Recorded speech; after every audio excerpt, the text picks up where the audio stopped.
ಸನ್ಮಾನ ಸ್ವೀಕರಿಸಿದ್ರಿ, ಅದರಲ್ಲೂ ಕೂಡ ನಾಲ್ವಡಿಯವರ ಪ್ರಶಸ್ತಿ ನಿಮಗೆ ಲಭಿಸಿದೆ. ಮೊನ್ನೆಯಷ್ಟೇ ನಿಮ್ಮ ಈ ಗಲಾಟೆ ಬೆಂಕಿ ಅದು ಭಾಳ ದೊಡ್ಡ ಪ್ರಶಸ್ತಿ ಮತ್ತು ಬಹಳ ದೊಡ್ಡ ಆಯ್ಕೆ. ಅದು ಏನಾಯಿತು ಅಂದರೆ CM ಸಿದ್ದರಾಮಯ್ಯ ಸಾಹೇಬರು ಈ ಸರಿ ದಸರಾ ಉದ್ಘಾಟನೆ ಮಾಡಿ ಅಂದರು. ನಾನು ಅದಕ್ಕೆ ಎದುರುಕೊಂಡಿದ್ದೆ, ಸರ್ ನನಗೆ ಯಾಕೆ ಅಲ್ಲಿ ಕಳೀತೀರಿ ಅಂತ, ಇದು ನನ್ನ ಆರ್ಡರ್ ನೀವು ಮಾಡಿ ಅಂದರು. ಅದು ಏನೋ ಬಂತಲ್ಲ ಅಂತ ನಿಭಾಯಿಸ್ಬಿಟ್ವಿ.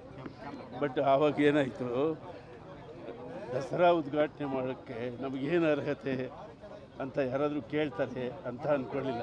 ನನಗೆ ನಾನೇ ಕೇಳಿಕೊಂಡು ನಾಲ್ವಡಿಯವರ ಕಥೆಯನ್ನು ಒಂದು 4 ಗಂಟೆಗಳ ಕಾರ್ಯಕ್ರಮ ಮಾಡಿ ದಸರಾ ಫಿನಿಷಿಂಗಿಗೆ ಅರಮನೆಯಲ್ಲೇ ಮಾಡಿದೆ. ಯಾಕೆ ಹೇಳಿ, ಅಲ್ಲಿ ಉದ್ಘಾಟನೆ ಮಾಡೋಕ್ಕೆ ಕರೆದುಬಿಟ್ರದ ನಿನಗೂ ಅದಕ್ಕೇನೇ ಸಂಬಂಧ ಅಂತಾರೆ ಅಂದ್ಬಿಟ್ಟು ಅವರ ಜೀವನ ಚರಿತ್ರೆಯನ್ನು 4 ಗಂಟೆಗಳ ಕಾಲ 300 ವಾದ್ಯಗಾರರ ಜೊತೆಲಿ ಮಾಡಿದ್ವಿ. ಅದು ಏನಾಯಿತು, ಮಂಡ್ಯದ ಮೇಲೆ ಪ್ರಭಾವ ಬೀರಿತು. JP ಅವರು ಅಷ್ಟು ದೊಡ್ಡ ಕೆಲಸ ಯಾರು ಮಾಡಿದ್ದಾರೆ, ನೀವು ತಾನೇ ಮಾಡೋದು, ತಗೊಳ್ಳಿ ಅದು ಸರಿ ಬೇಡ ಅನ್ನಂಗಿರಲಿಲ್ಲ. ಅದೊಂದು ಮುಖ್ಯ ಕಾರಣ. ಮಂಡ್ಯದಲ್ಲಿ ನಾನೊಂದು ಸಂಗೀತ ಶಾಲೆ ಶುರು ಮಾಡಿ ಎಲ್ಲ ಮಕ್ಕಳಿಗೂ ಎಲ್ಲ ಥರದ ಸಂಗೀತವನ್ನು ಹೇಳ್ಕೊಡ್ಬೇಕು ಅನ್ನೋದು ನಿರ್ಧಾರ ಆಯಿತು. ಸರಿ, ಪ್ರಶಸ್ತಿ ಸ್ವೀಕಾರ ಮಾಡಿ ಹಿಂಗೂ ಪ್ರೆಸ್ನವ್ರು ಬರ್ತೀರಾ, ಪ್ರೆಸ್ನವ್ರಿಗೆ ಈ ಸಂಗೀತ ಶಾಲೆ ವಿಷಯ ಹೇಳೋಣ ಅಂತ ಬಂದೆ. ನಾನು ಅಂದ್ಕೊಂಡದಕ್ಕಿಂತಲೂ ಹೆಚ್ಚಾಗಿ ಗೌರವ ಈ ಪ್ರಶಸ್ತಿಯಲ್ಲಿ ಸಿಕ್ಕಿದೆ. ಇವತ್ತು ರವಿಕಾಂತ್ ಗೌಡರು ಅದ್ಭುತವಾಗಿ ಮಾತಾಡಿದ್ರು. ಅದೊಂದು ಪ್ರೌಢ ಪ್ರಬಂಧದ ಥರ ಇತ್ತು. ಅಷ್ಟು ಸೊಗಸಾಗಿ ನಾಲ್ವಡಿಯವರ ಬಗ್ಗೆ, ನಾಡಿನ ಬಗ್ಗೆ, ನನ್ನ ಬಗ್ಗೆ, ಎಲ್ಲದರ ಬಗ್ಗೆ ಮಾತಾಡಿದ್ರು. ಇದರಿಂದ ಸ್ಫೂರ್ತಿಯಿಂದ ನಾವು ಮಂಡ್ಯದಲ್ಲಿ ಕರ್ನಾಟಿಕ್, ಹಿಂದೂಸ್ತಾನಿ, ಐದನಿ, ಸಿನಿಮಾ, ಸುಗಮ ಎಲ್ಲ ಸರ್ಟಿಫಿಕೇಟ್ ಕೋರ್ಸ್ಗಳನ್ನು ಎಲ್ಲ ಥರದ ಮಕ್ಕಳಿಗೆ ಆನ್ಲೈನ್ ಆಫ್ಲೈನ್ ಟೀಚ್ ಮಾಡೋದಕ್ಕೆ ಡಿಸೈಡ್ ಮಾಡಿದ್ದೀವಿ. ಒಂದು 25 ಜನ ಟೀಚರ್ಸು ಇದಕ್ಕೆ ಕೆಲಸ ಮಾಡ್ತಾರೆ. ಇಲ್ಲಿಂದ ಮಂಡ್ಯ ನಮ್ಮದು. ಓಕೆ ಸರ್, PhD ಬಗ್ಗೆ ಒಂದು ಪ್ರಸ್ತಾಪ ಮಾಡಿದ್ವಿ. ಗಂಗೂಬಾಯಿ ಹಾನಗಲ್ ಯೂನಿವರ್ಸಿಟಿ ಅದೇ ಈಗ 5ನೇ ಸಂಗೀತ ಶಾಸ್ತ್ರ. ಹೌದಾ, ಅವನು ಸ್ವಲ್ಪ ಚೆನ್ನಾಗಿ ಕಾಣಿಸ್ತಾವನೆ, ಅದಕ್ಕೆ ಮಾತಾಡ್ತೀನಿ. 5ನೇ ಸಂಗೀತ ಶಾಸ್ತ್ರ ಅಂದರೆ ಅದು ನಾನು ಆವಿಷ್ಕಾರ ಮಾಡಿದಂಥ ಒಂದು ಹೊಸ ಸಂಗೀತ ಶಾಸ್ತ್ರ. ಅದಕ್ಕೆ 20 ವರ್ಷ ಸಮಯ ಹಿಡಿಸ್ತು. ಬಟ್ ನನ್ನ ಪುಣ್ಯ, ಗಂಗೂಬಾಯಿ ಯೂನಿವರ್ಸಿಟಿಯವರು ನನ್ನ ಕರೆದು ಅದೊಂದು ಥೀಸಿಸ್ ಮಾಡಿ ಅದಕ್ಕೊಂದು ಮಾನ್ಯತೆ ಕೊಟ್ಟಿದ್ದಾರೆ. ಈಗ ಮಾನ್ಯತೆ ಕೊಟ್ಟ ಆ ಶಾಸ್ತ್ರವನ್ನು ಮಂಡ್ಯದಿಂದ ಶುರು ಮಾಡಿ.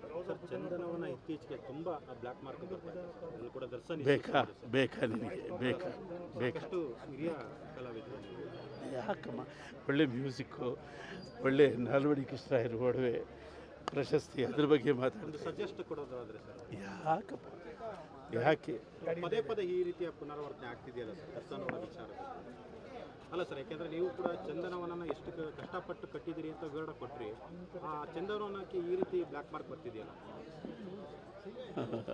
ಸಂಸ್ಕೃತದಲ್ಲಿ ಒಂದು ಒಳ್ಳೆ ಮಾತು, ಅತ್ಯುನ್ನತೆ ಪತನ ಹೇತು. ಚಂದನವನ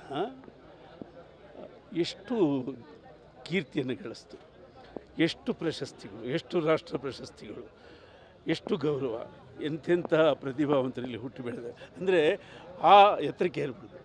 ಅಷ್ಟು ಎತ್ತರಕ್ಕೆ ಏರಿದ ಮೇಲೆ ಎಲ್ಲೋ ಒಂದು ಕಡೆ ಅಲ್ಲಿಂದ ಕೆಳಗೆ ಬೀಳಬೇಕಾಗುತ್ತೆ. ಹಾಗಾಗೋದು ಬೇಡ. ಅಲ್ಲಿಂದ ಬಿದ್ದದ್ದು ಕೂಡ ಮತ್ತೆ ಹೇಳೋಕ್ಕೆ ಚಾನ್ಸ್ ಇದೆ. ಕೇರಳ ಚಿತ್ರೋದ್ಯಮ ಹೀಗೆ ಆಗಿತ್ತು, ಅದು ಈಗ ಉತ್ತುಂಗದಲ್ಲಿದೆ. ಅಂದರೆ ಕೆಳಗೆ ಬಿದ್ದ ಮೇಲಿದೆ.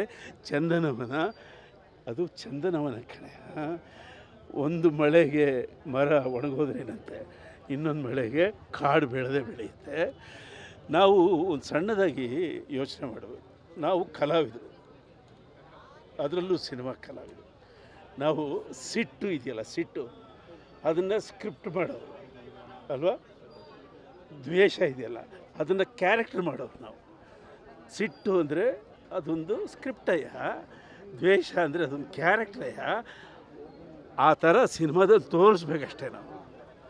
ನಿಜ ಜೀವನದಲ್ಲಿ ಸ್ಕ್ರಿಪ್ಟನ್ನು ತರಬಾರ್ದು, ನಿಜ ಜೀವನದಲ್ಲಿ ಕ್ಯಾರೆಕ್ಟರ್ ಹಾಕಬಾರ್ದು. ಇದು ಕಲಾವಿದರ ಕರ್ತವ್ಯ. ಓಕೆ. ದರ್ಶನ್ ಅವ್ರನ್ನ ಹಿಂಬಾಲಿಸ್ತಿದ್ದೀರಾ ಅಂತಲ್ಲ ಸರ್ ಈ ಕಳಂಕ ಅನ್ನೋದು? ದರ್ಶನ್ ನನ್ನ ಮಗು ಅಂತ ತಿಳ್ಕೊಳ್ಳಿ. ನನ್ನ ಮಗು ಆ ತಪ್ಪು ಮಾಡಿದರೆ ತಂದೆ ಎಷ್ಟು ನೋವು ತಿಂತಾನೋ ನಾನು ಅಷ್ಟೇ ನೋವು ತಿಂತಿದ್ದೀನಿ. ಆ ಮಗು ಕೂಡ ಅಷ್ಟೇ ನೋವು ತಿಂತಾ ಇರುತ್ತೆ.